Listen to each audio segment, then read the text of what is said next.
Ons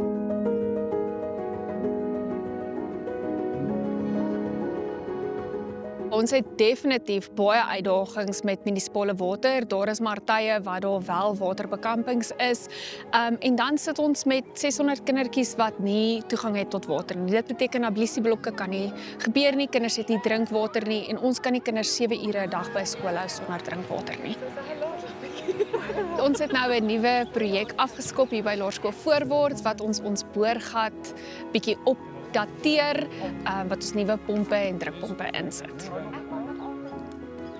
So ons het regtig agtergekom dat as ons op hierdie boorgatwater kan wees wat ook backup water tanks het, dat ons kan verseker dat ewen as daar nie water toevoer is in die omgewing nie, dat ons kinders wel skoon vars water sal hê. Die borge wat dit vir ons grootliks moontlik gemaak het om hierdie projek aan te vat, was Axflow IQS. Ons het met Garda Nudee gewerk van hulle, wat baie van hulle suppliers ook gebruik het om van die borge vir ons deur te bring. En dan ook Desert Rain Irrigation Rian hulle, wat baie moeite ingesit het en ook die arbeid vir ons verniet doen van hierdie projek. So dit is vir ons baie belangrik dat ons oor 5 jaar kan terugkyk en sê ons het regtig voorwaarts opgedateer.